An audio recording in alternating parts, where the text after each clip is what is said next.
বিহালী আৰক্ষী থানাৰ অন্তৰ্গত বিহালী বিহমাৰীৰ ঠাণ্ডাপানী গাঁৱৰ দুই বৃদ্ধা দম্পতি বিগত ৩ বছৰ ধৰি নিৰুদ্দেশ হৈ আছিল। বহু বিচাৰিও কোনো সম্ভেদ লাভ কৰা নাছিল পৰিয়ালৰ লোকে। অৱশেষত বিহালী আঞ্চলিক আদিবাসী ছাত্ৰ সন্থাৰ সভাপতি প্ৰদীপ ওৰাঙৰ নেতৃত্বত অৰুণাচল প্ৰদেশৰ ইটানগৰত উদ্ধাৰ কৰে দুই বৃদ্ধা দম্পতিক। উদ্ধাৰৰ ক্ষেত্ৰত অৰুণাচল আৰক্ষীয়ে প্ৰদীপ ওৰাঙক যথেষ্ট সহযোগিতা আগবঢ়ায় বুলি জানিবলৈ দিয়ে। আদিবাসী ছাত্ৰ সন্থাৰ এনে পদক্ষেপ ৰাইজে শলাগ লৈছে। আজি আমাৰ অসমবাসী আদিবাসী ৰাজ্যক মই এই সংবাদ মাধ্যমৰ যোগেদি ক'ব বিচাৰোঁ যে কিছুমান অৰুণাচলৰ মানুহ আহি আমাৰ ইয়াত পইচাৰ প্ৰলোভন দেখায়, কিছুমান বয়সস্থ মানুহ বুঢ়া বুঢ়ী মানুহক লৈ যায় আৰু ল'ৰা ছোৱালীকো কিছুমান পইচাৰ প্ৰলোভন পঢ়া লিখাৰ প্ৰলোভন দেখায়। যদি কোনোবা ঘৰত আহে এনেকা তেতিয়াহ'লে আপোনালোকে নিদিব। আৰু এই নিউজটো যদি আপোনালোকে দেখি পায় তেতিয়াহ'লে আমাক আদিবাসী ছাত্ৰ সন্থাক যোগাযোগ কৰিব।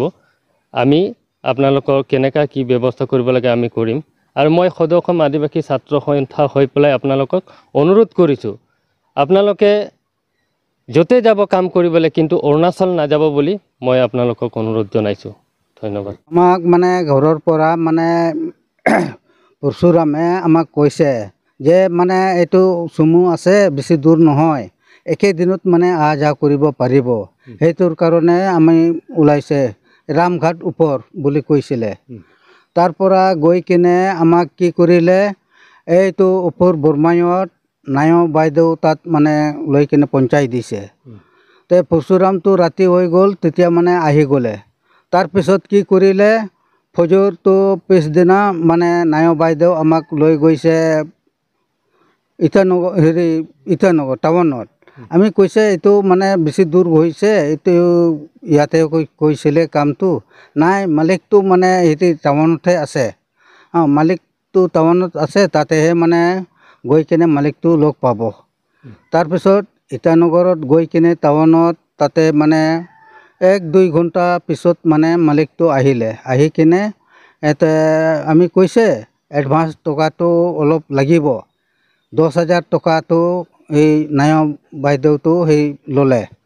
তাৰপিছত মই ক'লোঁ যে মানে এইটো পইচাটো গৈ কিনে মানে ল'ৰাবিলাকক দিবি, তাত মানে অলপমান আমাৰ বি ধাৰ আছে, সেইটো ধাৰ বি মেকআপ কৰিব আৰু বাকীকেইটা মানে সিহঁতে আৰু খৰচ কৰিব। সেইটোৰ কাৰণে আমি তাত গৈছে, ওচৰত আছে বুলি আমি ঘৰৰ পৰা ওলাইছোঁ।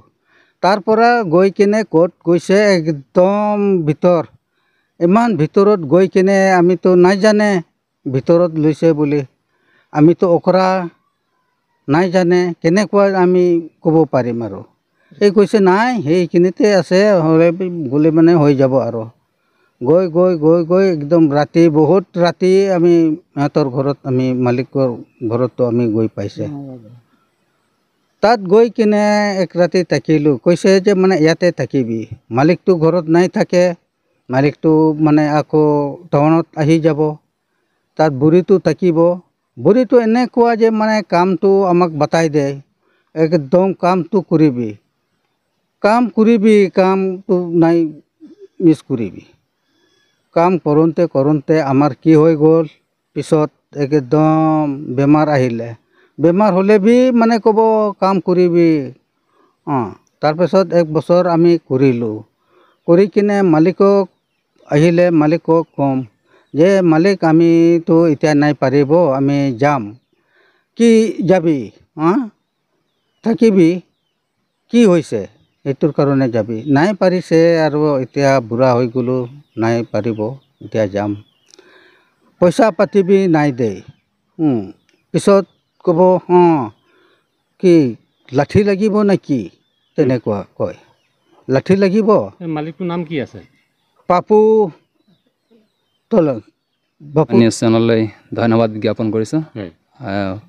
আজি এই মা দেউতাই, আজি আমি উদ্ধাৰ কৰাত সফল হৈছোঁ যে যিজন মানুহে আমাৰ মা দেউতাক লৈ গৈছিলে কামৰ বিনিময়ত, তেওঁক মই 2 বাৰ সুধিলোঁ কি এনেদৰে আপুনি জানে নেকি মোৰ মা দেউতাই ক'ৰবাত কামত গৈছে? তেওঁ কৈছে, আৰু সদায় মই কৈছোঁ তে আপোনাৰ ঘৰতে আহি চাপি যায়, আপোনাৰ লগত বহুত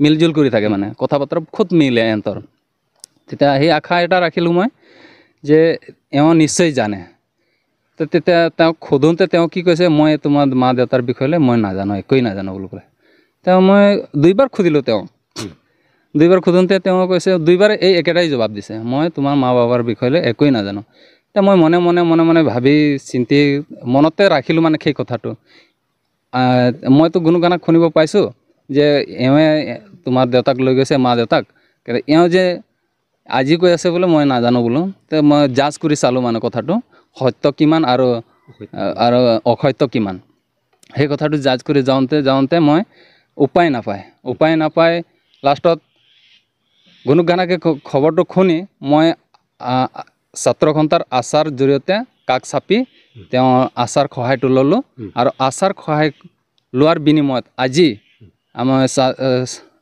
অসম আদিবাসী ছাত্ৰ সন্থাৰ আচাৰ জৰিয়তে আজি মই যি মা বাবাক ঘৰলৈ ঘূৰাই লৈ আনিব পাৰিছোঁ তাৰ কাৰণে আচাক ধন্যবাদ দিছোঁ।